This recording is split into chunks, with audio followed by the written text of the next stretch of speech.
Hi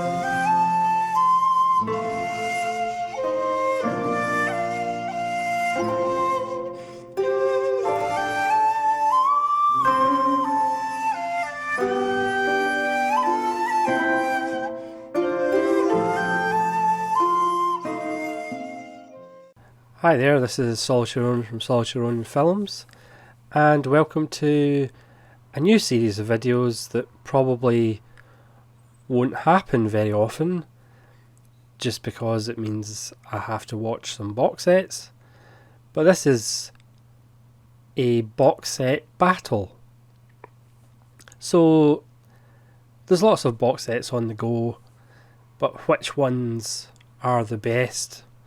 And which ones would I recommend to you to pick up?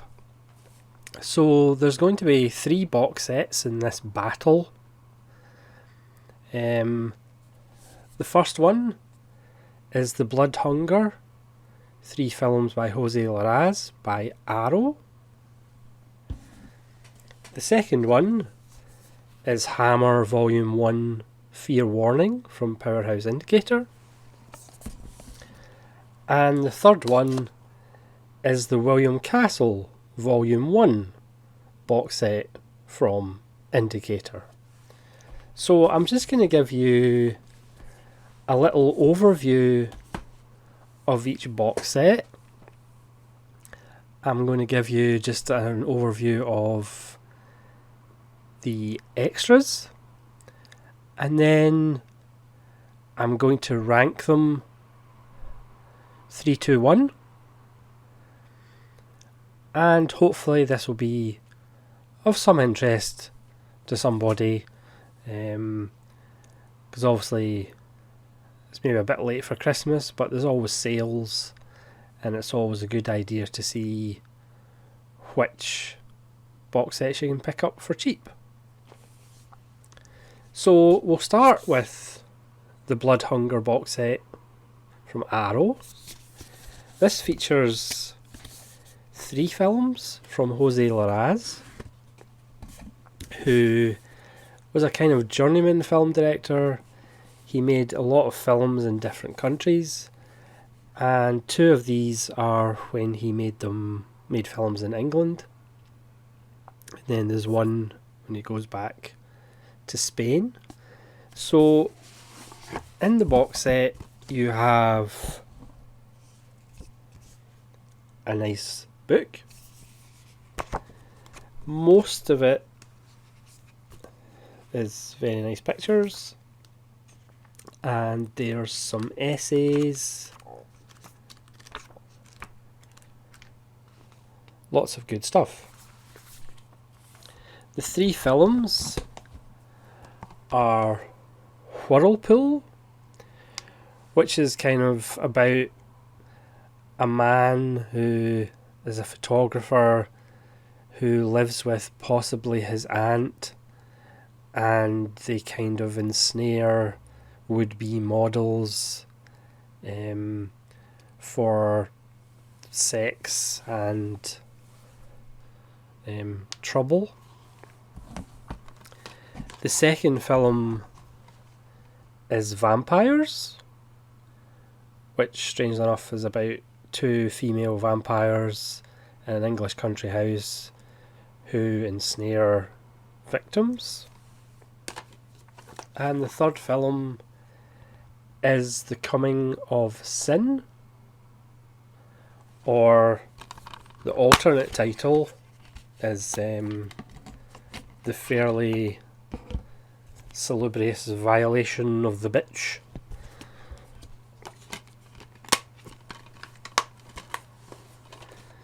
So as far as extras,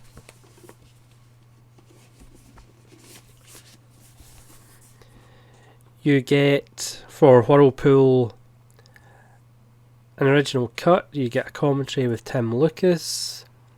You get Kim Newman, who those of us who buy box sets will know Kim Newman always pitches in with something about the films. There's an interview with Larry Dan on the strange story behind his casting in Whirlpool. He appears as a barman and has one line of dialogue, which was dubbed. Deviations of Whirlpool, which contrasts the different cuts and the differences. There's an interview from 1972 with Vivian Neves, who plays one of the girls in the film. That's her first acting role. And there's an extract from an archival interview with Jose Larraz. Vampires from 1974 has a full uncut version, a new commentary with Kat Ellinger, who again is very good and does appear on quite a lot of box sets. Brand new interviews with producer and actors, makeup artists and composer. And there's a reimagining Vampires, which is a new interview with Larraz's friend and collaborator Victor Matellano, director of the 2015 Vampires remake. And there's an excerpt from an archival interview with Jose Larraz. And there's a Q&A from 1997 with Jose Larraz and Marianne Morris, who plays one of the vampires. And then The Coming of Sin, 1978. There's a Spanish and English version of the film language. There's a new commentary with Kat Ellinger and Sam Dayan. Variations of Vice, the alternate versions of The Coming of Sin. Remembering Larraz, the author and filmmaker Simon Birrell, who was a collaborator and friend, and also has his 27-minute short film from 2005, which he collaborated with Jose Larraz. So that's the Blood Hunger box set. Next, let's have a look at the Hammer Volume 1, which contains 4 films. Obviously, Indicator's boxes are lovely, not that I'm biased. So we have The Maniac from 1963, spine number 54. Which has, as far as extras, a nice little piece on the making of the film with Jonathan Rigby and John J. Johnson. They appear on all the Hammer box sets with 10 to 15 minute little talks about the history and whatever. There's an episode of Hammer's Women with Nadia Gray, who stars in the film. There's an interview with the focus puller and the clapper loader. Indicator likes to do deep dives, obviously. Theatrical trailer, original promotional material, and again a booklet, as you'd expect, from Indicator with Kim Newman does an essay. And then we have The Gorgon with a tremendous cast of Christopher Lee, Peter Cushing, Patrick Troughton, Doctor Who himself. This is from 1964, and this has an audio commentary with Sam Dayan and Kat Ellinger. It has the Heart of Stone vignette with Jonathan Rigby and John J. Johnson. There's another episode of Hammer's Women with Barbara Shelley. An appreciation by Matthew Holness. Original trailer. There's a comic strip adaptation. And of course, the obligatory booklet. Next, we have The Curse of the Mummy's Tomb from 1964. And again, this has Blood and Bandages, which is a little piece with Jonathan Rigby and John J. Johnson. Hammer's Women features Jeanne Rowland, who stars in the film. There's an interview with Michael McStay, who has a brief role in the film. An interview with the composer, Super 8 version, theatrical trailer, and of course a booklet with obligatory essays. And finally, we have The Fanatic with Tallulah Bankhead and Stephanie Powers. This is from 1965. It's 97 minutes long. It has an alternate title sequence. In the US, it was Die Die My Darling. Obviously, famous Misfit song, but that's after this. House of Horror Inside Fanatic with Hammer expert Jonathan Rigby and John J. Johnson. Hammer's Women to Lula Bankhead. Kat Ellinger talks about her. The composer. There's also continuity supervisor and second assistant director. There's also Matthew Lombardo into Lula Bankhead and Fanatic, and he wrote a play featuring an element of the film, but I'll get to that later. And again, the booklet, and this one actually has the alternate cover, which is Die Die My Darling. So that's the Indicator Hammer box set volume 1. And then we'll move on to the William Castle box set volume 1, which again features 4 films. So we have The Tingler from 1959. This has an alternate feature in the audio with a scream sequence, the alternate feature audio with the headlights, because obviously William Castle was into his little tricks of impacto and percepto and all of that. There's an audio commentary by Kevin Lyons and Jonathan Rigby, which I have listened to. More on that later. There's a 17-minute appreciation by Kim Newman. I Survived the Tingler, an interview with actor Pamela Lincoln. Unleashing Percepto, an interview with a publicist. Scream for Your Lives, William Castle and the Tingler, documentary featuring actors and archivists and film historians. There's an isolated music and effects track. There's a theatre lobby spot for 3 minutes. There's a Joe Dante trailer from Hell commentary, promotional stills, there's a Percepto instruction manual, and of course there's a booklet, and there's Vincent Price looking concerned as he gives himself LSD. But more on that later. Next is 13 Ghosts, and this is from 1960. There's an 85 and 83 minute cut of the film. There's one that's in the original Illusional version and the original black and white version. More on that later. The Spine Tingler. There is an 82-minute documentary on William Castle, which I'm going to wait until I've watched William Castle Volume 2 as well. But that features John Landis, Joe Dante, Roger Corman, Stuart Gordon, Leonard Matlin, Bud Bodeker, Bob Burns and John Waters, which is going to be fun. Spine Tingler audio commentary with Jeffrey Schwartz and Terry Castle. Larger Than Life, The Making of Spine Tingler. Stephen Laws introduces 13 Ghosts. The Magic of Illusional, again with archivist Bob Burns and filmmakers Michael Slinger, Fred Olin Ray. Isolated music and effects track. Theatre lobby spot, trailer from Hell commentary, and again lovely booklet. Next is Homicidal from 1961. This features an audio commentary with Lee Gambin. Stephen Laws introduces Homicidal. Psychette, William Castle and Homicidal, which is an archive video. Ballyhoo, film historian, recalls the time he interviewed William Castle. Youngstown, Ohio premiere for 5 minutes. Theatrical trailer, and of course booklet.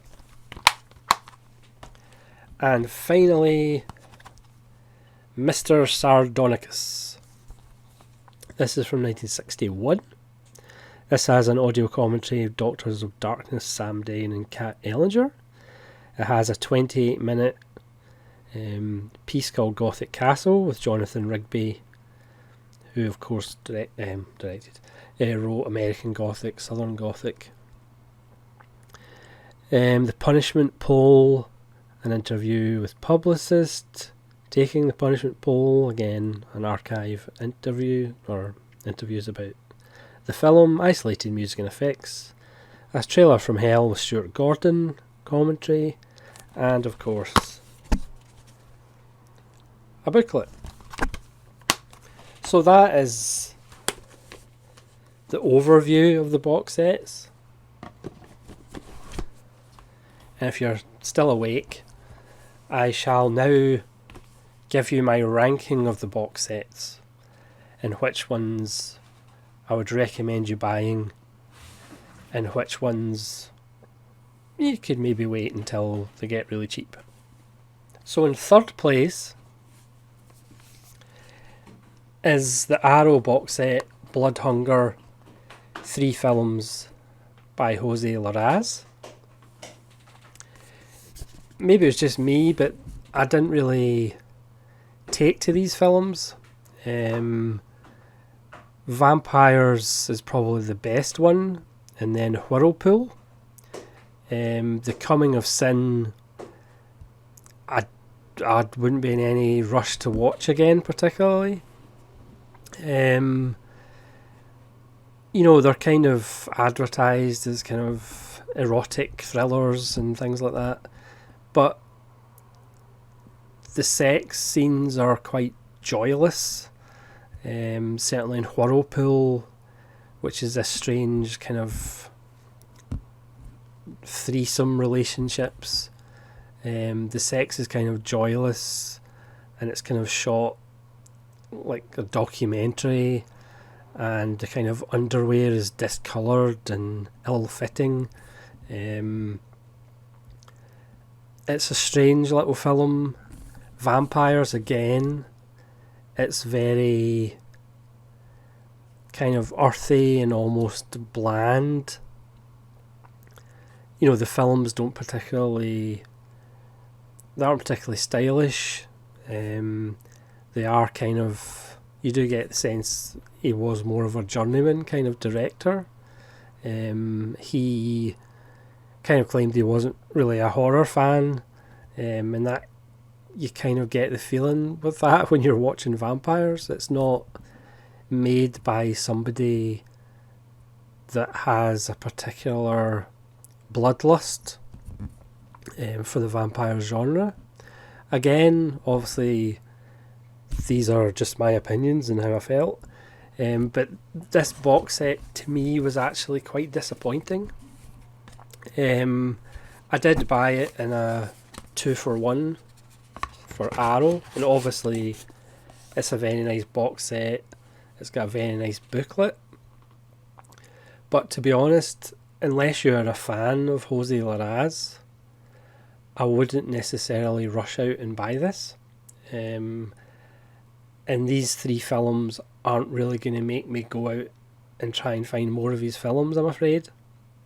So, in third place by a considerable distance, I'm afraid to say, is the Arrow Blood Hunger box set.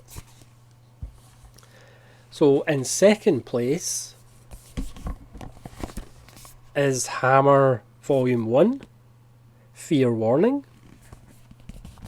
These films, none of them I would say are great films, but they are all very watchable.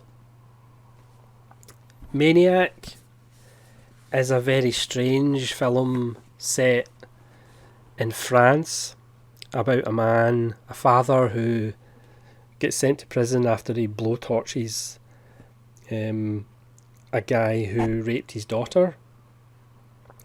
And it stars a Sinbad, Kerwin Matthews, as the man who takes up with the murderer's wife. It has a kind of strange feeling of a little bit like diabolique about it.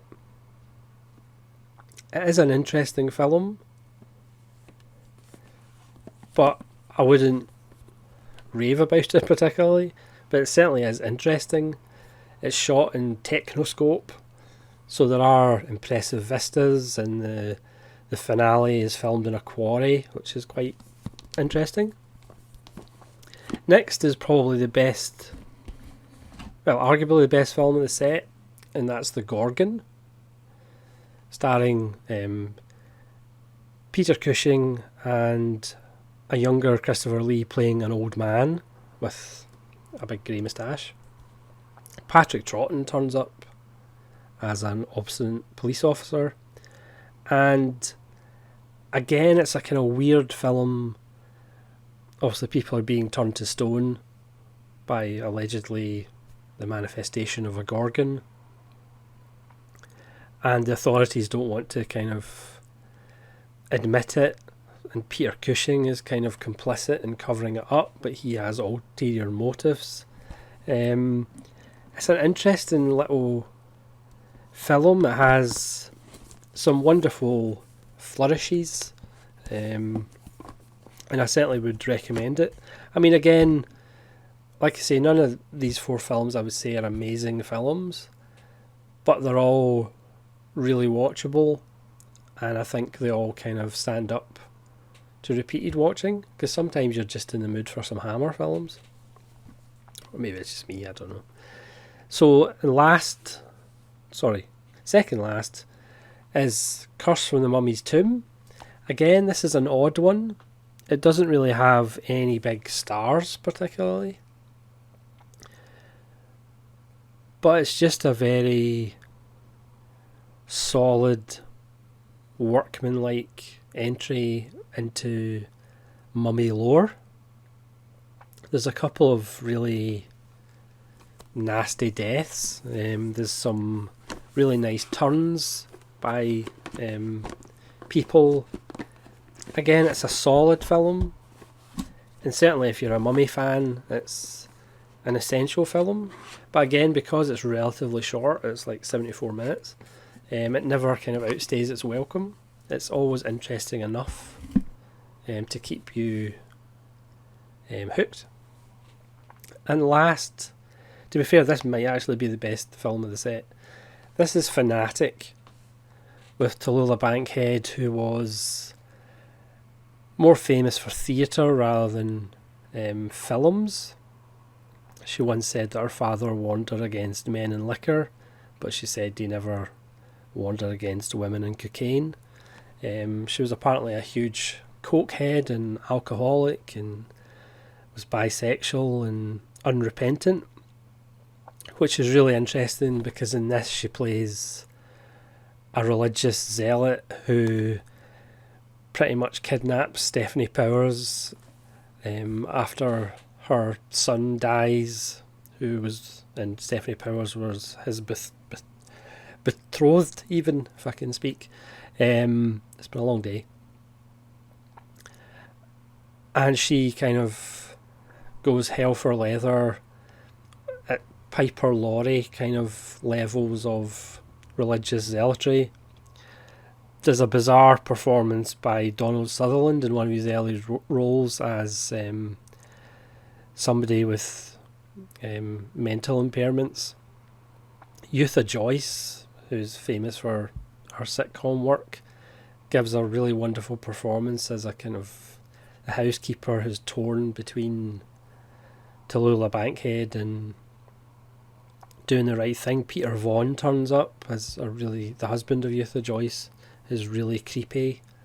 But the film really belongs to Tallulah Bankhead. She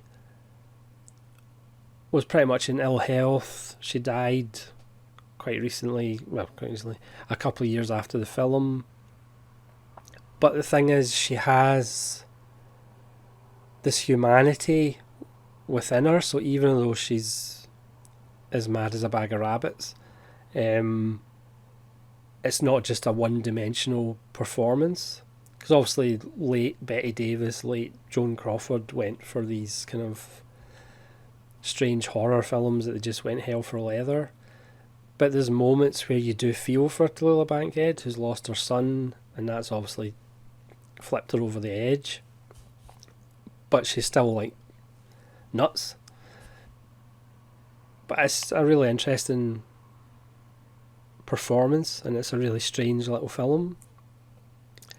And I mentioned earlier, there's an extra with Matthew Lombardo, who's a playwright, and he received a tape of Tallulah Bankhead trying to loop one sentence from the film, and he found this to be funny, and then he realised it's not actually funny because there's a woman struggling with her addictions. So he actually made a play. He wrote a play called Looped, which is about Tallulah Bankhead trying to get that one line looped. And Valerie Harper originally played it on Broadway, but she unfortunately came down with brain cancer. So who took over but Stephanie Powers, who was in the film with Tallulah Bankhead. So the extras in this are fantastic.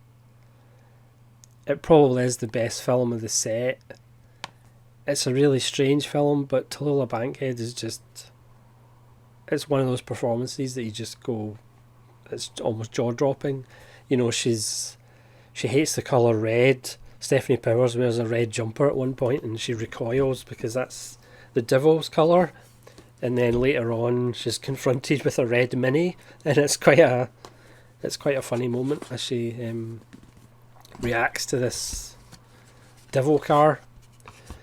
So The Hammer Volume 1 I would recommend picking up. I wouldn't necessarily, like I said, I don't think you're going to get blown away by the quality of the films, but the extras are fantastic. I really like Jonathan Rigby, and Jack J. Johnson, or John J. Johnson.